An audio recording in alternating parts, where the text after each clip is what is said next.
ભલે તમે કોઈ પણ સંપ્રદાય અપનાવી લો, કોઈ પણ ધર્મ અપનાવી લો, પણ યાદ રાખજો તમારા હૃદયની અંદર ખોડિયાર પ્રત્યેનો ભાવ ઓછો ના થવો જોઈએ. મેરડી પ્રત્યેની ભક્તિ ઓછી ના થવી જોઈએ.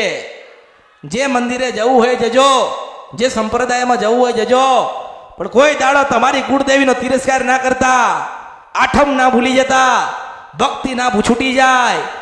આરતી કરજો, એનો રાજીપો હશે. કોઈ ભગવાનની જરૂર નહીં પડે, હું મેળડી છું. જેના ઘરમાં રૂપિયા ના હોય ને એ માગવા જાય, પણ આપણા ઘરમાં તો લક્ષ્મી રૂપે માતાઓ બેઠી છે. આપણામાં જ્ઞાન જ નથી, આપણા બુદ્ધિ જ નથી.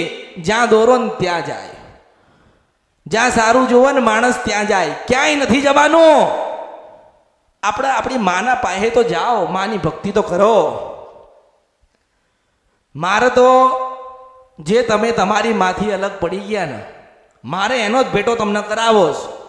મારે કોઈ લોભ નથી, કોઈ લાલચ નથી, કોઈ સ્વાર્થ નથી.